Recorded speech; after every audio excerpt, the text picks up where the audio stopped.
It's actually pronounced scoot. So terrible.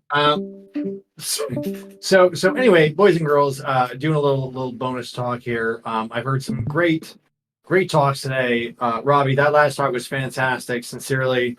And as I'm listening to this, I remember back in the day when I was first starting off, and everything seemed like crazy to me. I had no idea where to even start or begin or anything else like that. So I kind of wanted to talk about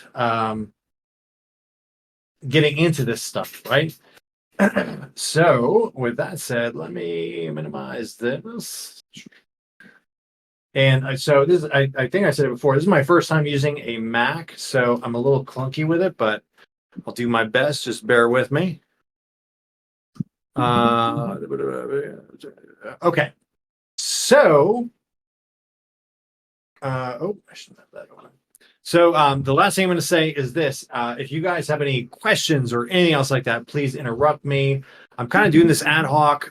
What I would like to do is have like a very, very basic Python program that we actually put on GitHub, that we actually run a CI/CD pipeline against, and kind of go from there. So with that said, let me just make sure I'm all set up here. I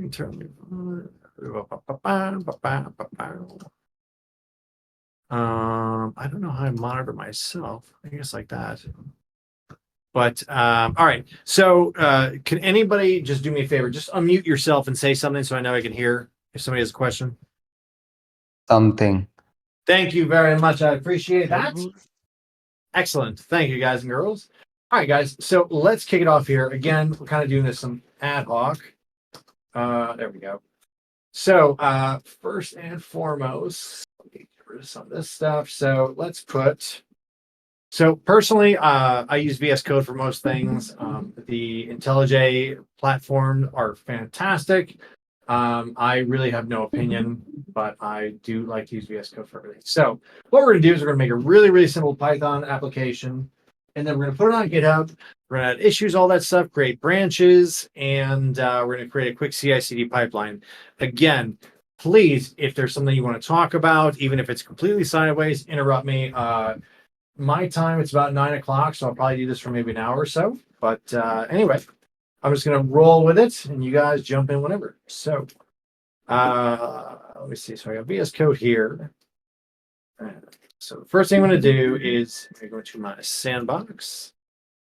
And so sandbox is typically what I use to create my projects, right? So we'll just call this, let's see.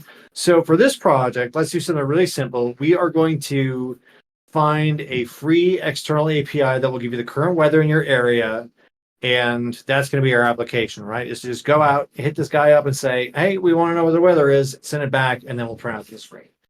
So with that said, we'll call it, we're going to make a directory called weather app. Okay. And with Python uses virtual environments. If you don't know what that is, the real down and dirty of it is that you basically are putting a whole big barrier around everything that you're doing, and when you're done developing or whatnot, it goes with you. So imagine this: if you guys, so let's say you're on Windows, right? And maybe you're doing a project, a sound project. So you have to download this application, you have to download that application, use this, use that. So imagine if you could say, hey, only when I'm using this project, use these applitions, and when I'm done with it, like delete them. That's basically what a virtual environment is. It keeps everything separate. And when you're using the project, it loads them up, and when you're not, it gets rid of them. So that's what we're going to do. So we're going to say python3.m venv. So this is going to create our virtual environment. Cool. Now we're going to activate it. Source venv.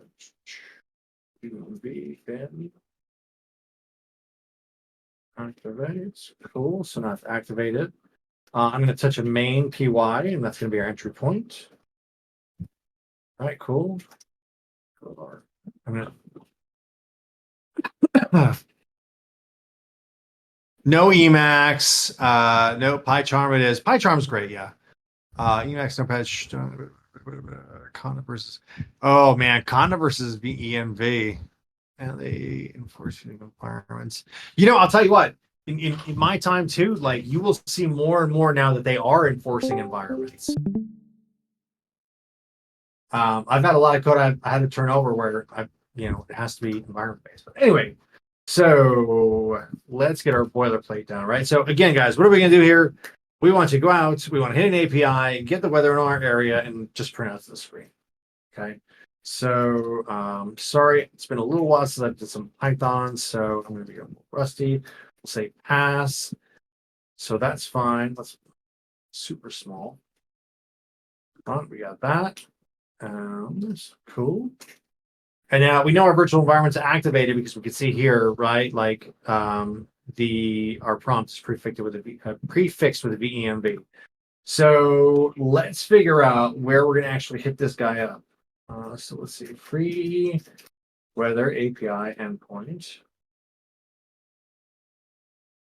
Perfect.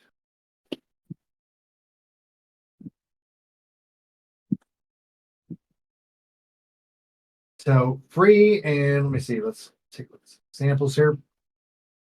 This is a NOAA weather endpoint, so totally free. The API, update specification. Here we go, perfect. So it looks like based on this, right, we just need latitude and longitude for where we're at. So if I were to copy this and say, scram latitude, latitude and longitude. Can't spell for anything. There we go, perfect. And that's going to be our endpoint. So URL equals string. I Travis on Jupyter doc files. Oh man, Docker is so great. Yeah, go ahead. Entschuldigung. Are you working on the program now on Python?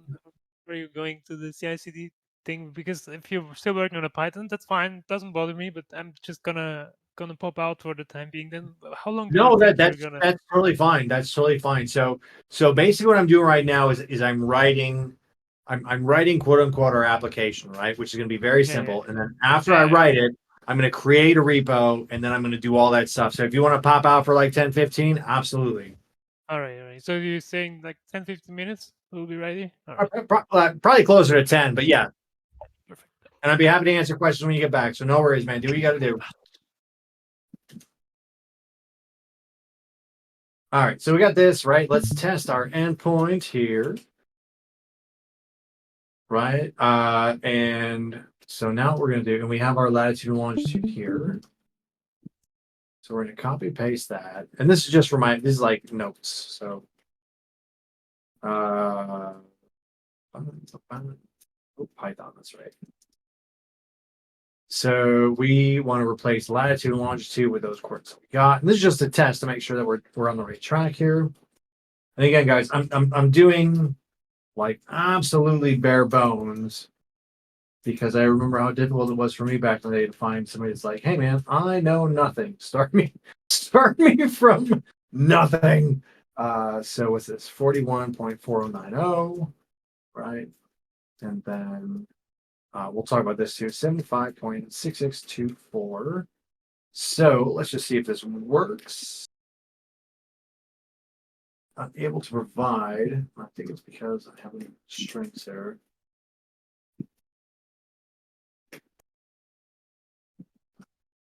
And like, right, so this is how you can test stuff out. If you have an API endpoint, you can test it right in your browser. Oh. Not sure why that hasn't come.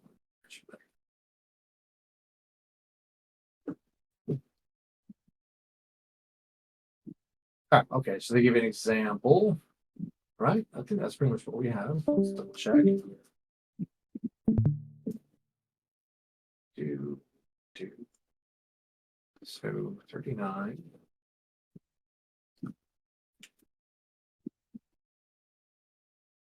So 39.7456, comma, and then is that why? There we go. So look at that. So we hit our first API endpoint. We get everything back here. So with this latitude and longitude, we're going to get back coordinates. All we want is the weather. All we want is some degrees. value. Really random aside, I'll just throw this in there. Notice Sure. your coordinates that above where it has Yeah. the list of coordinates. No, in your JSON there. Yep. You see how they're backwards? But wait, they're backward. See, and this I was doing some weather work for a while too, and like they always inverse the order of latitude, longitude. So my location is Scranton, Pennsylvania, though. Yeah. Right. So No. You've got your coordinates right. What I'm pointing out is that list, right? It reverses it totally random, but you'll notice this with geo coordinate systems. Some engineer decided somewhere they're like XY makes more sense than latitude longitude because you think latitude longitude. If you say that, that's how we normally talk about those coordinates, but that's YX latitude longitude. But then when you put it in these systems, it's XY. So I'm so glad that you brought that up because I suffered for so long. So long story short, this was the last project that I worked on before I went to my current job.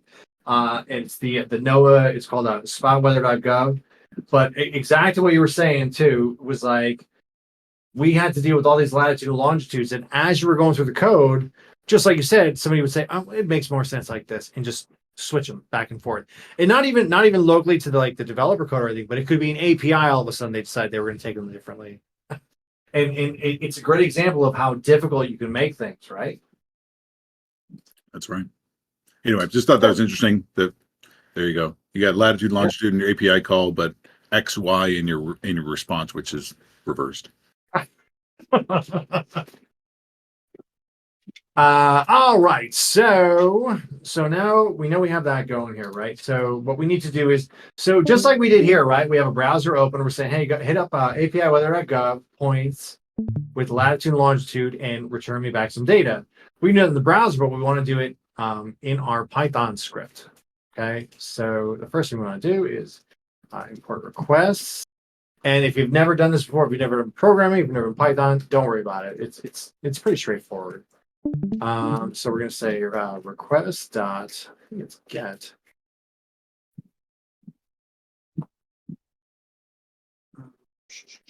Request.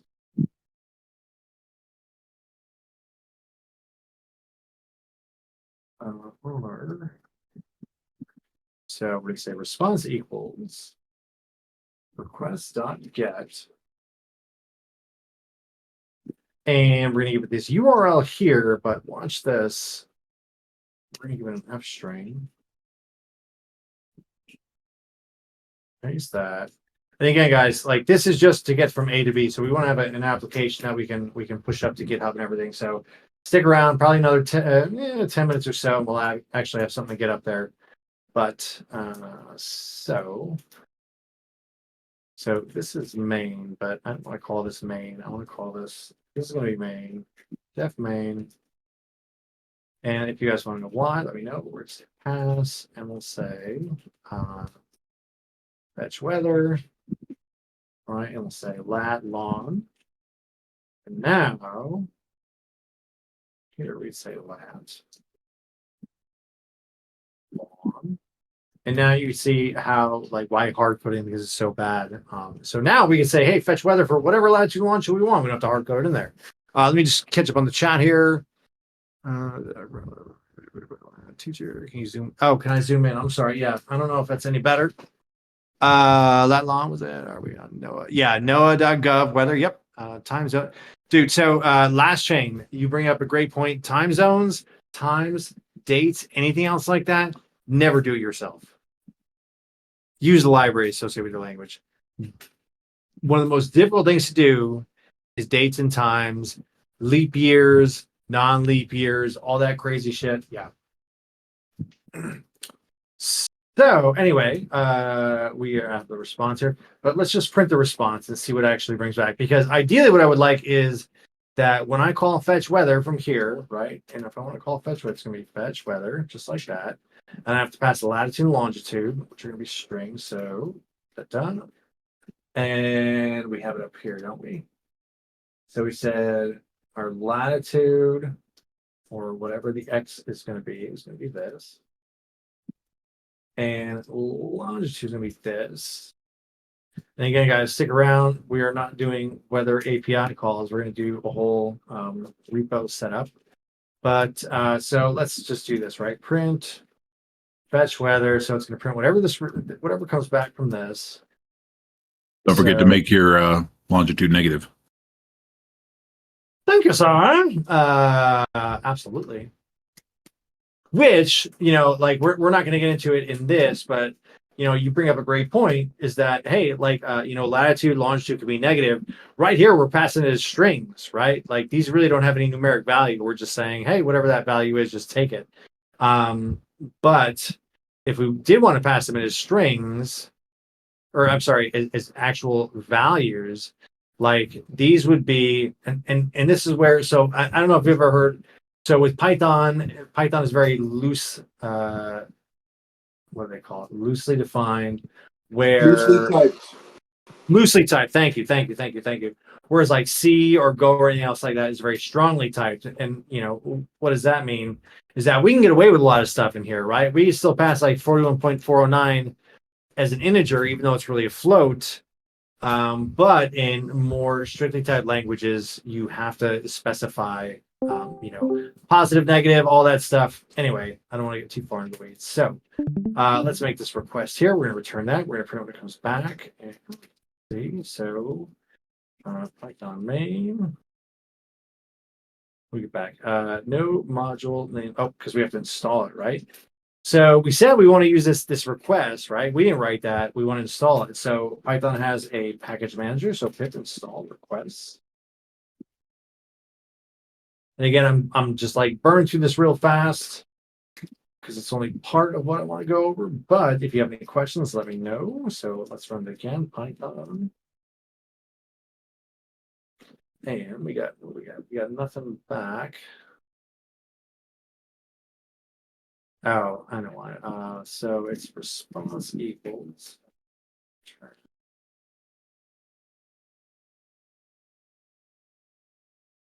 What's it? Body, I think. Sorry, we didn't go so much. It's not read body.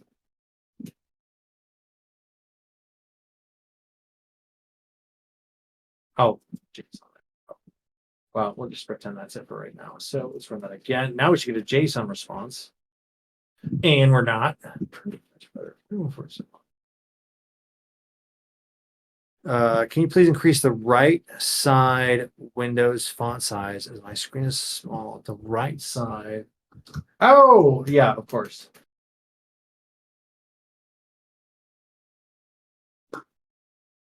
So here's another good thing. I mean, just this is pretty Python specific, but so request.get is going to return something, but I don't know what it's going to return. But if I look here, I can say, okay, here's the parameter it's going to take. It's going to return a response, an instance of response. Okay, so we know that. But now I can actually do print dir response. Oops.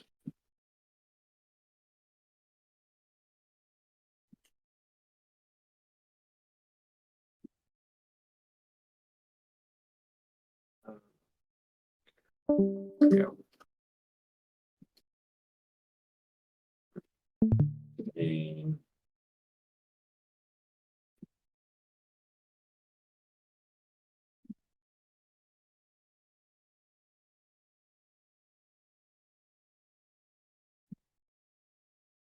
oh.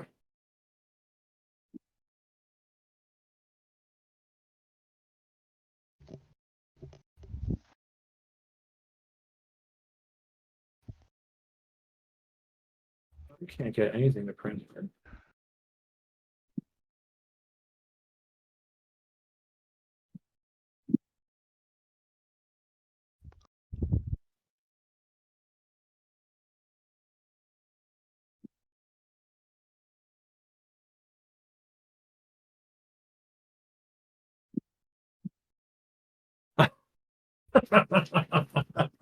Okay.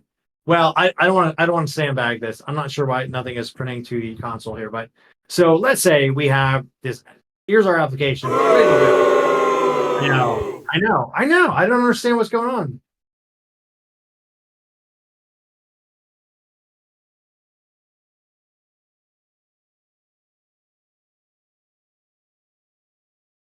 You didn't do your if name main. It's not actually running. Yeah, Yep. you did not call your function. Yeah, you're not calling main anywhere.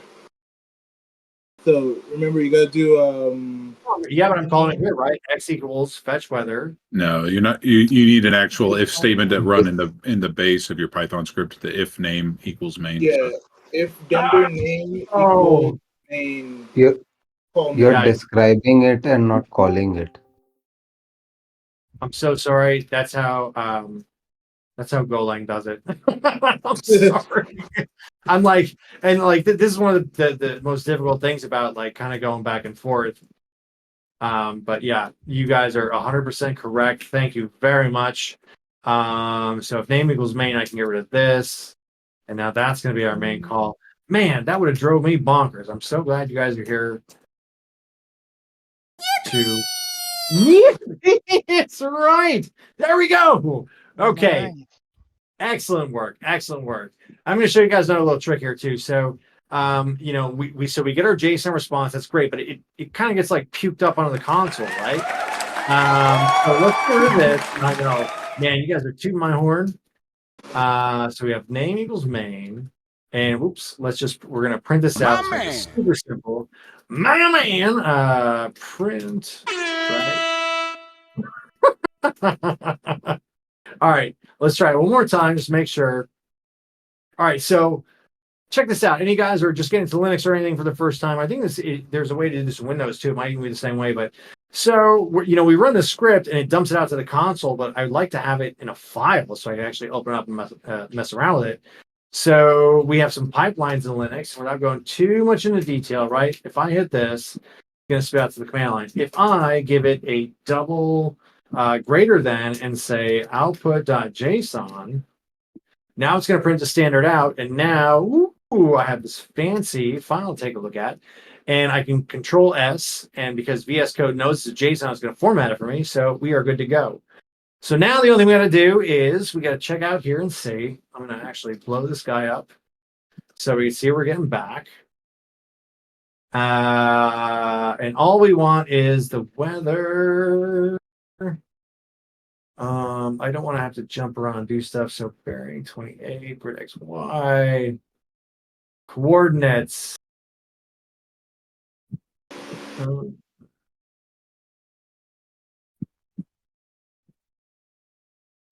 Yeah, I'm redirecting a standard output from standard out to. Yeah. Yes. That is a very good point. So to just back up I'm sorry, I don't know how to say your name in English. You can call me creative, it's fine. Creative. Okay. So if I were to run the same command again, right? Output JSON, you can see now it just concatenated to the bottom, right? But back to what Creative was saying, if I only do a single greater than sign, now it overwrites, right? So doubles appends, singles overwrites. All right, so now we got this. So let's just pretend, because I don't want to have to go hopping through these other guys here.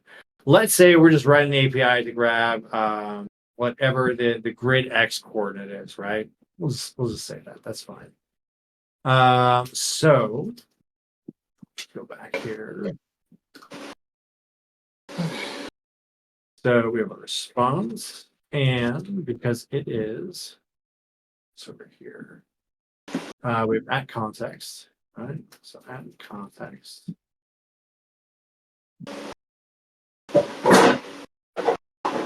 So this is X equals, and we'll just this dot JSON. Okay. And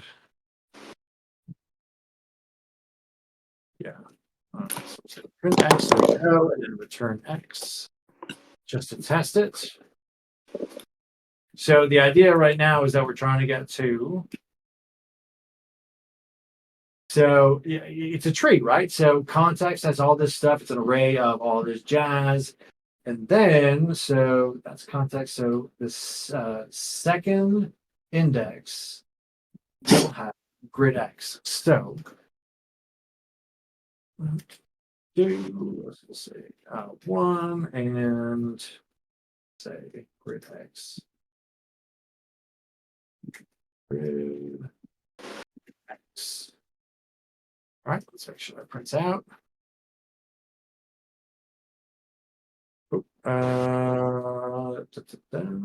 Fetch weather. All right, let's see where we made a mistake here.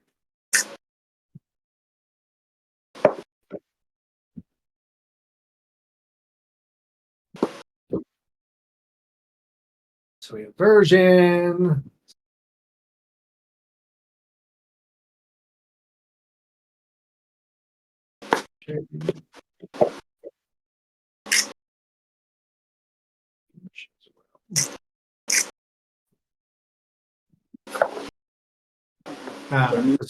Let's scrap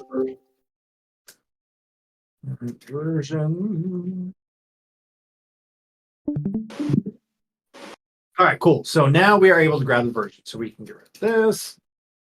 And again, this is just a sample project here. We're trying to figure it out. Let me check. That's the Monaco. I will always use the Monaco theme. That's probably my favorite. Any suggestions on working with JSON data? Sometimes it's horribly nested and very difficult to read. Absolutely. Absolutely. You want to see something cool? Do you want to see something cool? So let's see here. There we go. Control Y, Z. What is it in control?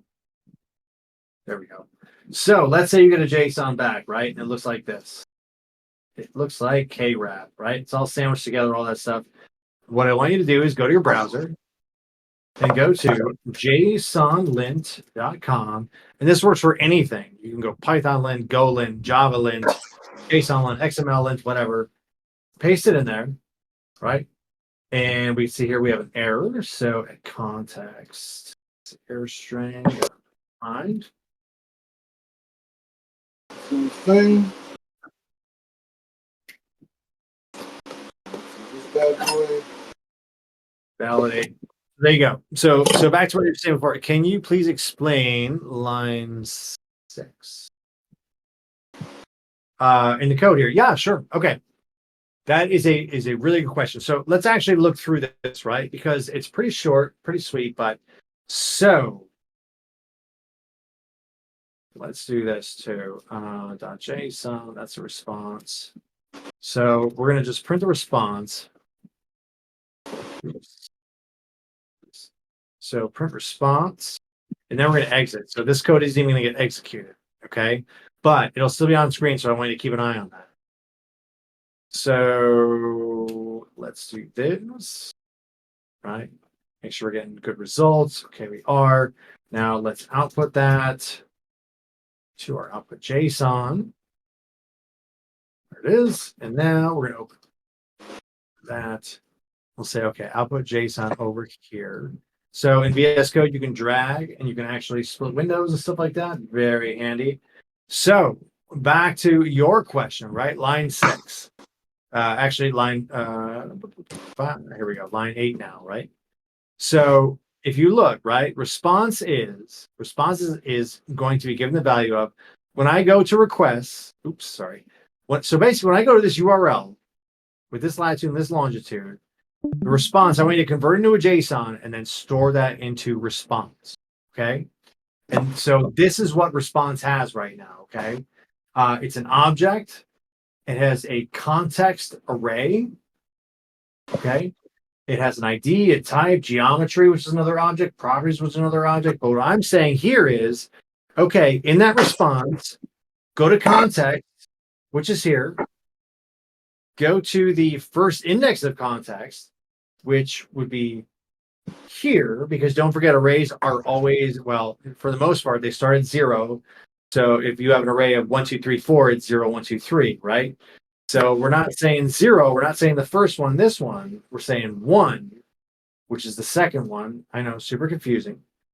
And then once we get here, we're saying, okay, and then once we're here, give me at version. Where'd it go here? Version.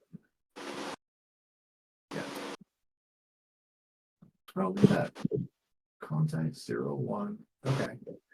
So we're getting version 1.1, right? And if we run this guy, we get rid of all that other stuff. And let's run it. And we got 1.1. Okay. So that's our application, right? We're going to kill it right there. Let me see. Python ignores the space. Yes. No, in Python, space is completely irrelevant, except for, tabs. So I shouldn't say it's completely irrelevant, but so when I say, so here I'm defining a function called fetch weather, right? And it takes a latitude and longitude as parameters. And then the actual body, the contents of that function is defined in Python by saying, okay, now tab over, and everything under here tabbed over is part of this function call. So space is important. Yeah. I've never done it like that. Usually I do JSON, I guess. Context is like a key then, or property name in JSON, I guess. Nick, so at context, I don't want to get things too complicated, but you could think of any JSON. Any JSON is a key value pair. Okay, what's a key value pair? So if you think about the old adage of like looking up in a phone book, you want to look up by last name, to get their phone number. It's a key value pair. So same exact thing here, right?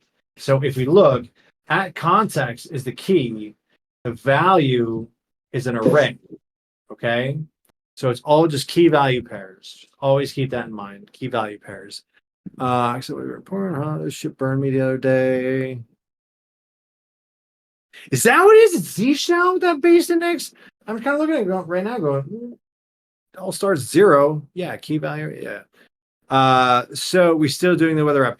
Yeah, we're still doing the weather app, but we basically broke it down. We don't want to make multiple calls. We're just saying, hey man, give me the version back from this weather app, right?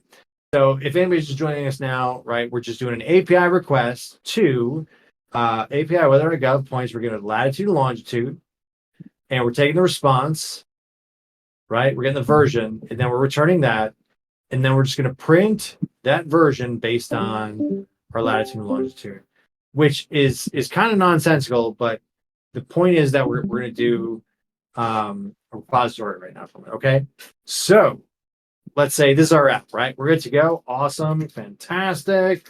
Let's get rid of our output JSON because that doesn't need to be in our app. So now we're actually going to, let's see. Done. So I'm going to go to my GitHub. You guys go to yours, or you can access this here too. So you go to GitHub, right? And we're going to do a new repo and no template.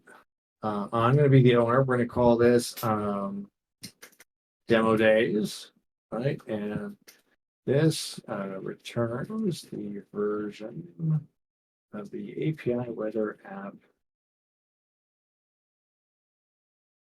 I mean, most of this stuff you don't even need to fill out. We don't need to do this. Yeah. Okay, so now we have created our repository. Okay, so you can even look, right? So it's in here, right? Long demo days. But the actual code, there's nothing in here, right? Because all we do is we created an empty repository. And GitHub's nice enough to say, hey, man, I see you've created a repo, but there's no code in here. Do you want to create a new repo from the command line, or do you want to push an existing repository from the command line? Which we kind of want to do a little column A and a little column B. But to make this easiest, let's do this one, right? So if you click this copy paste here, easy peasy, right? Now, paste it in here. I don't know. Where did you get all the lines where you dumped it into the terminal from? I'm sorry, say that again. You copied those command lines. Where did you get them from? So after I created, right? So after I created, so here's my account, the repo I created, and then when you first create it, GitHub is like, well, there's no code in here. Obviously, we just created. So it says, hey, do you want to create a new repo on the command line, or do you want to push an existing repo from the command line? So you can, this is exactly what I copied right here. Or you click this button to copy paste. So it's basically like, hey man, are you just starting off on a brand new project? Well, you want to do this one, or do you already have a repository where your project is? You want to bring it over here? Well, then use this one.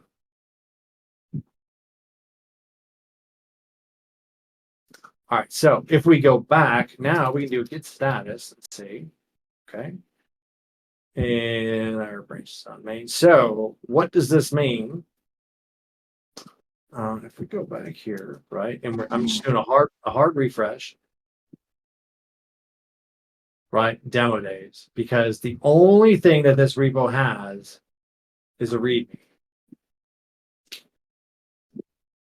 And why does it only have a README? Because, and now this is a really, it's, I don't want to say it's a difficult concept to grasp, but like you kind of have to change the way you're thinking about things. Is that if I blow this guy up now, how many files do we actually have here? We have, let's go in here, actual file tree. Oops.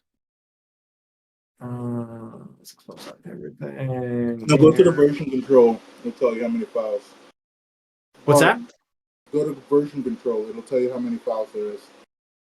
Oh yeah. Let me see. Second one. Oh, there it is. Yeah. Well, it says thousands, and so why do you think it says I have thousands of files out under version control when I only made 2? Because of the hidden files, the source and the VM. That's you're absolutely right, but how can we get rid of those? We don't, like, every time we go to make a commit or we make a push, whatever, we don't have to deal with this. And there's a way that we don't ever have to deal with this. Do you guys know? Get ignore file. Jackpot. You are absolutely right. So, right, if we look, my man, right here, it says like, holy shit, you have 1,000 files that aren't in source control. You got to put them in there, but it's like, all right, well, where are they? Well, it's all this like env stuff, right? If we expand this over a little bit, it's venv this, venv this, venv. Well, we don't care about anything in the venv folder, right? So what you can do is you can do a touch, right? We're right in main. You can do a touch.git ignore. Cool.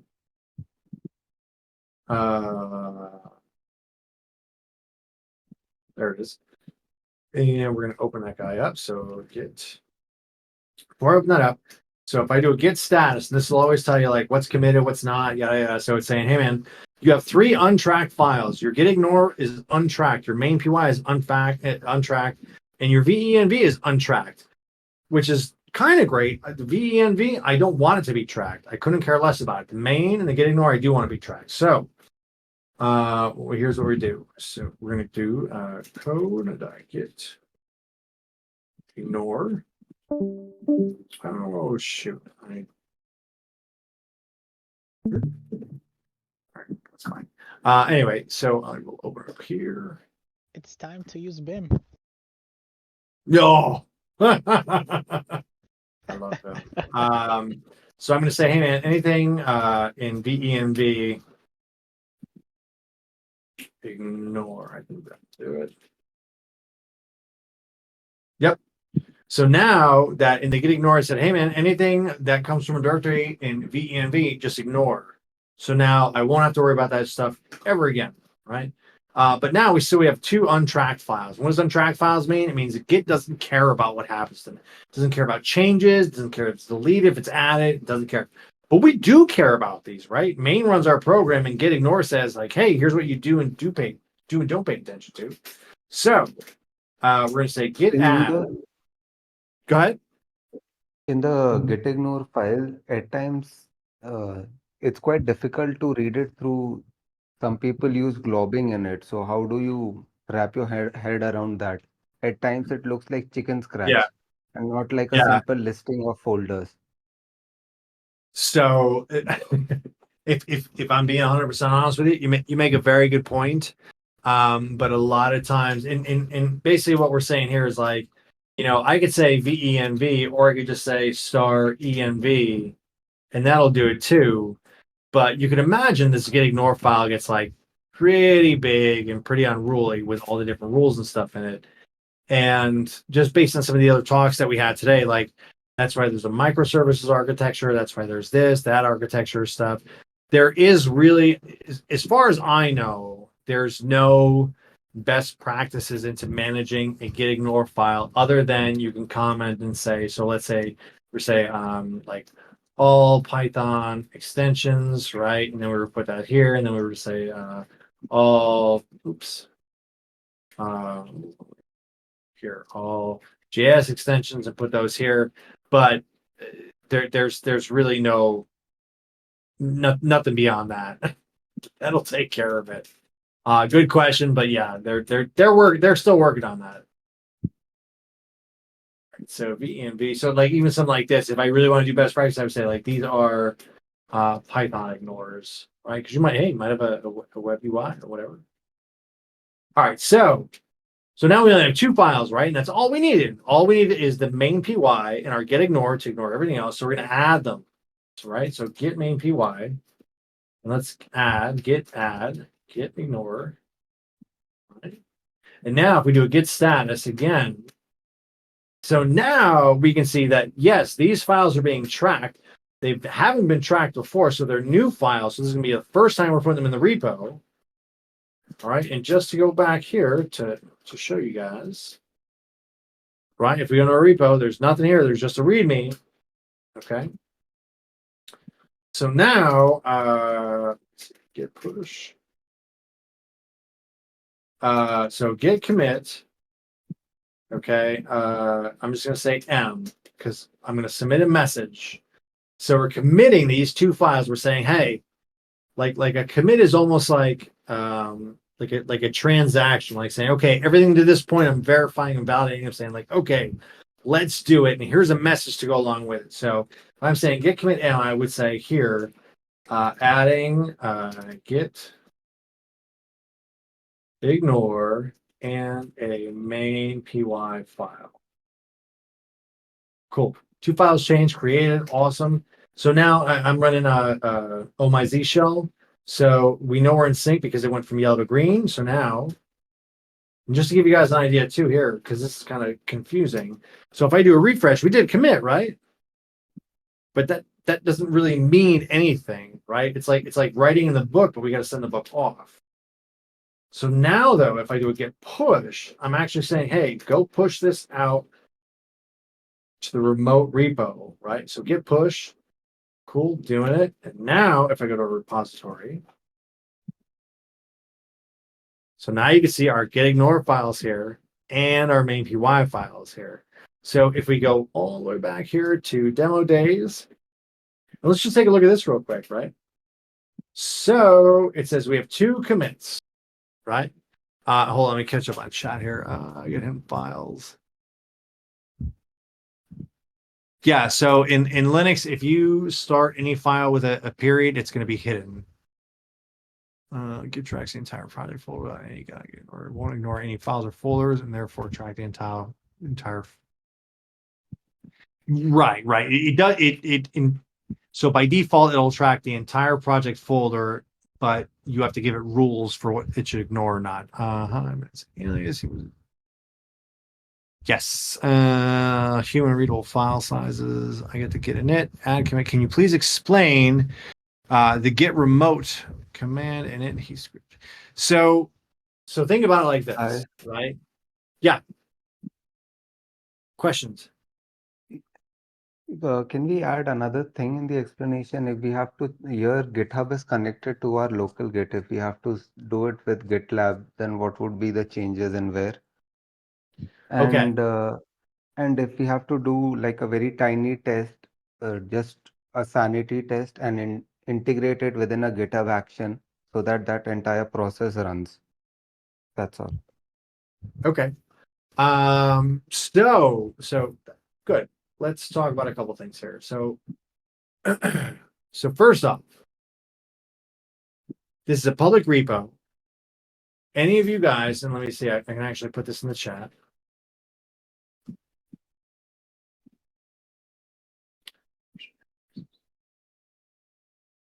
So, okay. So, if any of you guys have getting everything set up, you can go there and you can clone the repo. I'll show you how to do it right now, and actually like run with this. Okay. We could see here, right? We have 2 commits. So our first commit was not, we just added a README file, right? So green means added, red means deleted. And then our second commit, and this is back to what Robbie was saying before, how it makes like a historical imprint on each one. You can't go back, you don't want to go back and delete these, right? So then our second commit was we added a getignore file, and then we added all this stuff to it. And we added a main py file, and we added this stuff to it, right? So now, and this is in our main branch. Let's take right after you last channel. So let's say that. So let's say like that was it. I was done my application. Don't care. All done. Right. Deactivate. RM, RF, weather app. Oh yeah. So let's say I'm you guys, right? And you just saw this, and you're like, oh wow, that's pretty cool. Let me go grab that and kind of play around with it. So you can go to the URL I just posted, right? And go to code. And so for right now, you can just do HTTPS. We can talk about that another time. But I'm going to copy that to clipboard. So now watch this. If I am in my sandbox, right? I have 2 Shazam, But now I can do a git clone. And all I have to do is paste that URL in there.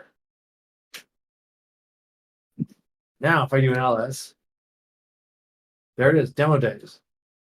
Demo days, ls. R period. You're not going to do that.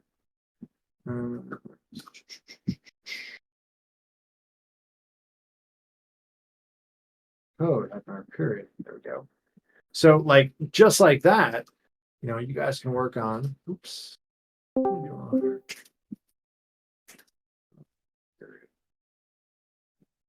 Oh, bummer. Okay. So let's reset folder. Sandbox demo days. There we go. And beautiful, right? Like you guys can now have a copy of the code.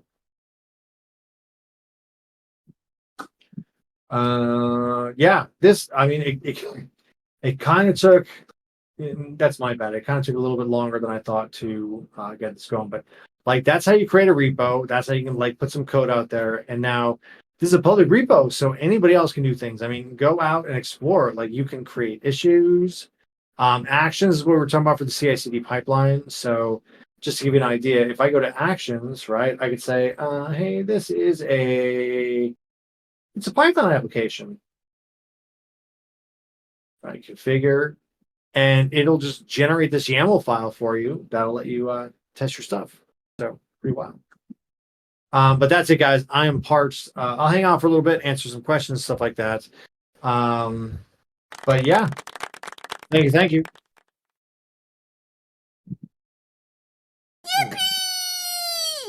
So the thing I was here for is not coming. Oh. No, just kidding. Oh, I missed some of it. My man.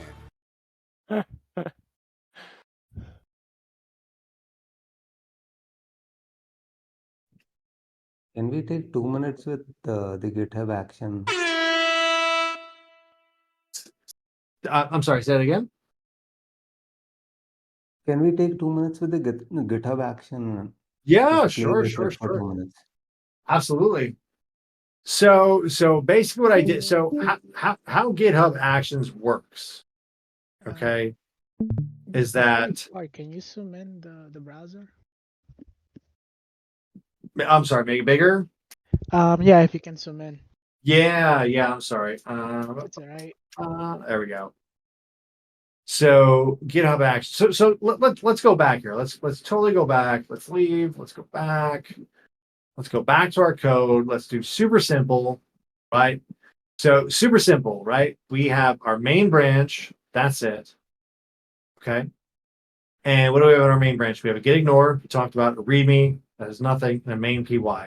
And now we're saying, okay, well, we want to do some CI/CD, some continuous integration, continuous development on this.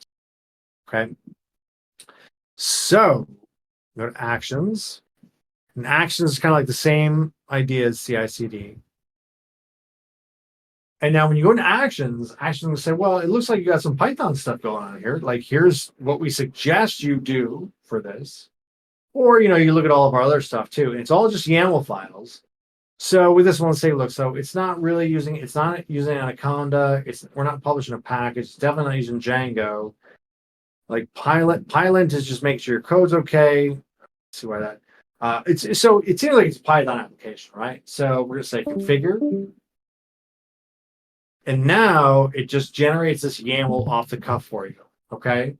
And we can read this, and it's actually pretty readable, right? So what we're gonna say is, so this workflow will install Python dependencies, run tests, and lint with a single version of Python. Anybody that doesn't understand that nomenclature, so this workflow will install the dependencies. So it'll do like a pip install. Our dependencies would be the request package, because that's external. So we'll install that. It'll run tests. We don't have any tests done yet. And it'll lint. And basically what lint is saying is like, hey, it'll fix, like, it'll cross your T's and dot your I's with a single version of Python. Okay. So with that said, this is YAML. If you've never seen it before, pretty simple. Key value pairs, right? The name, it just gave it a generic name, Python application. So now this is saying on, right? So on a push, and if you remember, where's it here? We did a get push.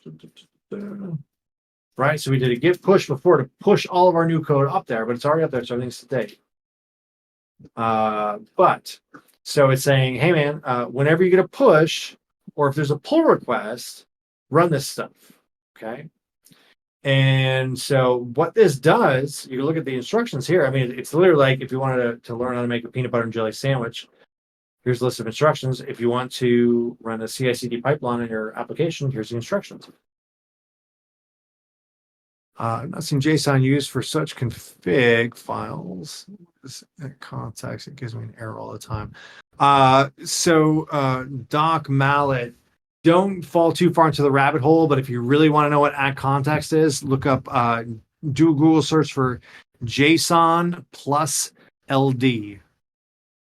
YAML for config, JSON for data. Agreed? Yeah, 100% agreed. YAML for config, JSON for data. It's never clicked like that before until now, but thank you. To your question, just know that JSON is used in a lot of APIs. Yep, it's readable. Okie dokie. Why not have one everywhere? Why not have one what everywhere?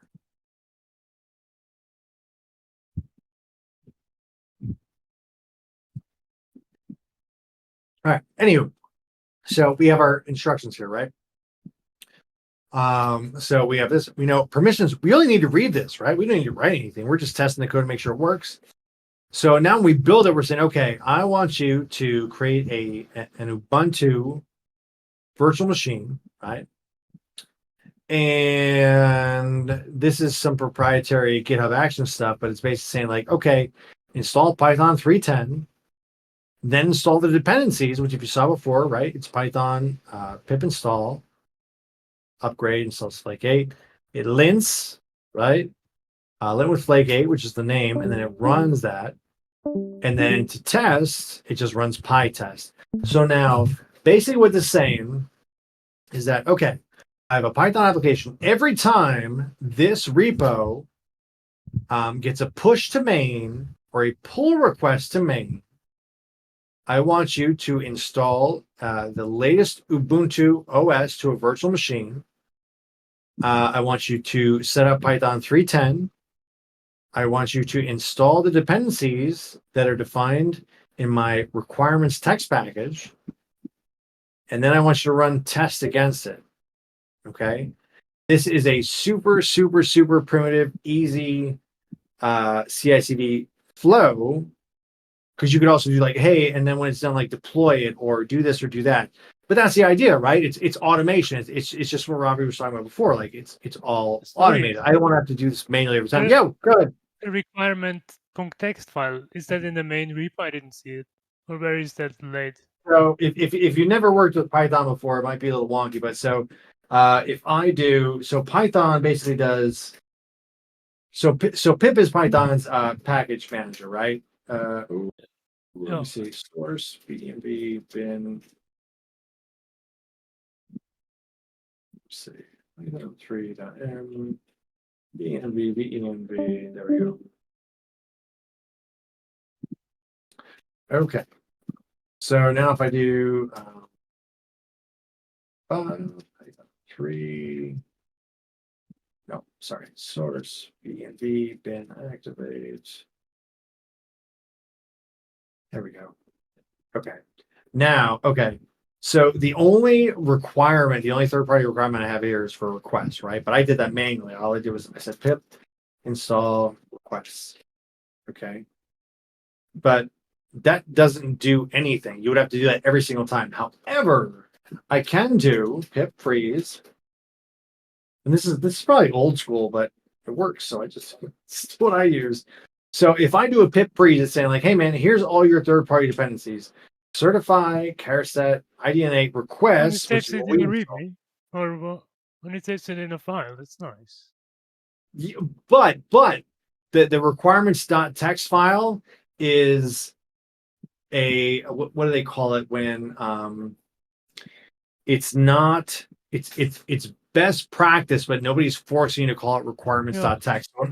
So in other words, to get that requirements.txt file, this is what I have to do: is pip freeze, okay, and then cat that out to requirements.txt. Okay, so now I have this requirements.txt file. If I open it, it says, okay, do this. But now here's the thing, right? I can do pip install and then -r, which means, okay, I'm going to give you a requirements.txt file. Yeah, but it lays the text file down in the same folder than the main stuff. So that was my question. Like, where is the file going to be, and how is it created? Yeah, right in your root directory. Yes, thank you. I mean, because I never seen this freeze file. Not gonna lie. Oh yeah. I mean, you could literally, so I could say like pip.r, like blah blah blah, like anywhere I want it to be. Mm-hmm. You know what I mean? No worries. I got that. But and there's a lot of there's like poetry for Python and all these other ones. In Python, I feel like it's kind of lagging behind in the whole package requirement thing. Like Go's got a fantastic system, Node's got a fantastic system. All these other guys do too. Python's still kind of trying to struggle with it, and that's why I'm saying like pip freeze, which just says like, okay, here's my dependencies, and you're literally just saying, okay, pipe that out to a requirements text file. It's ridiculous, but then they actually say like, okay, oh, you have one? Like here's a flag to install specifically from there. And so if you were to, let's do this, right? So get status. Let's go full gamut, right? So I'm going to say git add requirements text, right? And then git commit message add requirements text file, right? All right, cool. That's in. Now I'm going to push that out. All right, so now I'm in demo days, right? I'm going to totally get rid of this. I'm going to deactivate my virtual environment. Okay, and I'm going to wipe it out. RMRF demo days, right? So now I have nothing. So what I would do now is go back to here, right? Demo days. Yeah, it's fine. I don't care. Right now you can see that requirements.txt file is in there, but watch this. So now if you had, you were at a job and you got to like clone this and you got to work on this and you got to, yeah, so it's like a cargo file in Rust, right? I mean, yeah, yes, exactly. Yeah. So now I can say, okay, git clone, right? Space, and then paste that guy in there. Sorry, I didn't use Python. I've never seen this. So I don't know. That's what I wanted to talk. That's right. Professional way. So I may complain about your line 6 there. My line This. Oh, that's a showing dot dot. Oh yeah, that's fine. Sorry. No, that's me. That's me not being familiar with that there. But again, so like I had nothing on this. Like I just cloned it. Here we are. And this is how a lot of the other ones work too. So like Node.js has a package.json file. Go has a go.sum and a go.something else file. But anyway, so now, right, I cloned it. We're good. And I want to say, okay, Python main py. It's going, okay, well, I got to make a virtual environment. Don't worry about virtual environments right now. That's a talk for another day. However, I do want you to see this. That's the source, bin, activate. Okay.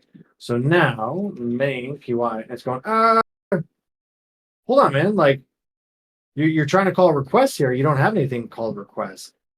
Oh, well, I do. I just haven't installed it, right? Because request is something that we use from a third party. So if I do code R, there we go.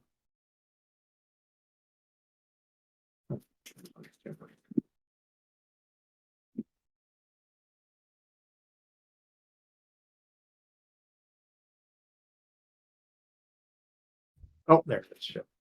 So yeah, main py, right? So I'm trying to run this, and this is what I'm trying to run, right? Like my main. I was like, okay, well, I just cloned it. Let's run it.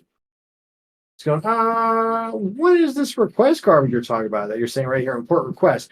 Well, request is a third-party dependency, right? But because I had this requirements text file that says like, hey man, here's my third-party dependencies. Oh, I would like requests. I would like version 2.32.3. Okay, now I can just do, oh, okay, cool. I'm gonna use my Python package manager and say pip install. And just to give you an idea, pip install help.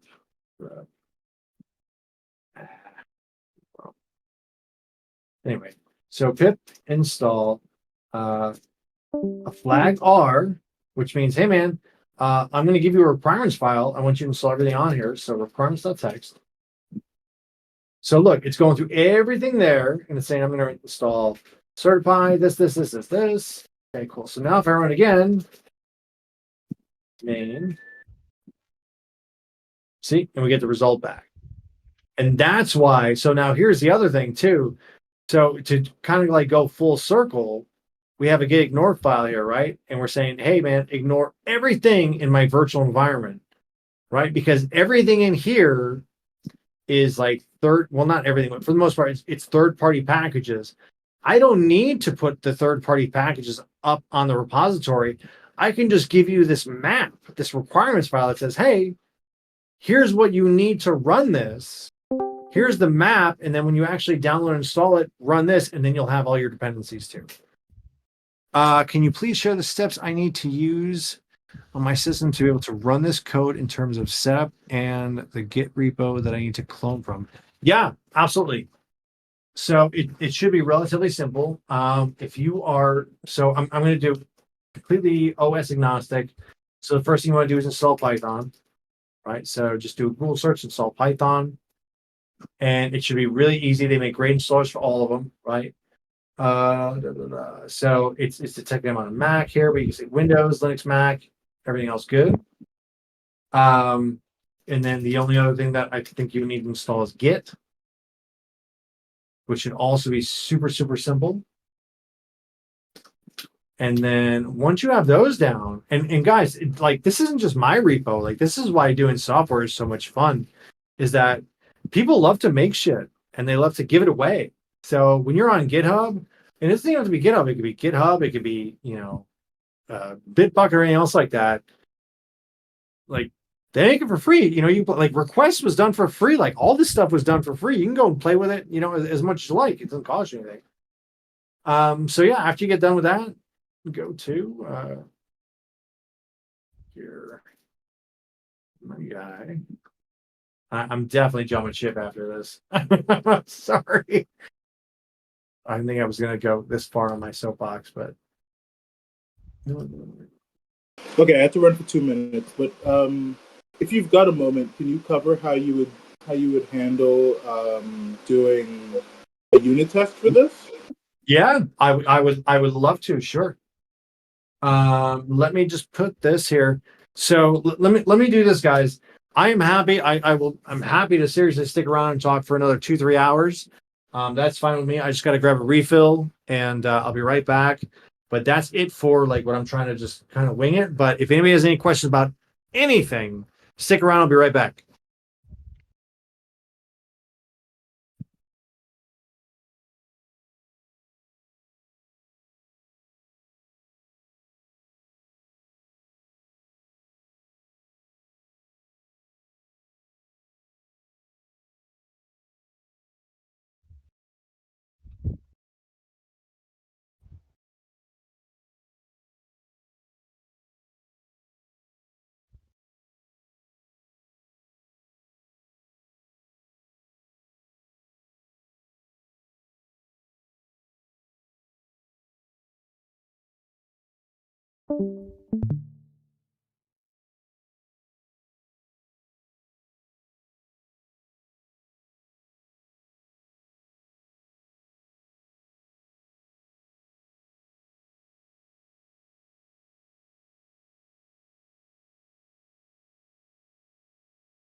Okay. Let me see. Catch up here. Trouble. Presentation. You're welcome. No, I think Con is glorified EMB. Yep. I think I spent entire time researching Zavex installed. No, and you know what, dude? Doc Mallet. I think you bring up a really good point. When I first swung back into this, I was doing Java work and I could not understand what the point of Maven was. So I bought all these books on Maven and I studied Maven like left and right. And the fact of the matter was, I didn't need to. Maven was just like another tool. Like, I mean, it'd be like reading like 3 or 4 books on how a hammer works. And that's why I think that talks like this and everything that Scott's doing are so important. It's not just like what you need to know, but also like what you don't need to know. I mean, let's be honest, like you can get 90% of the benefits from Git with like 5% of the commands. Seriously. Programming is not compatible with how my brain works.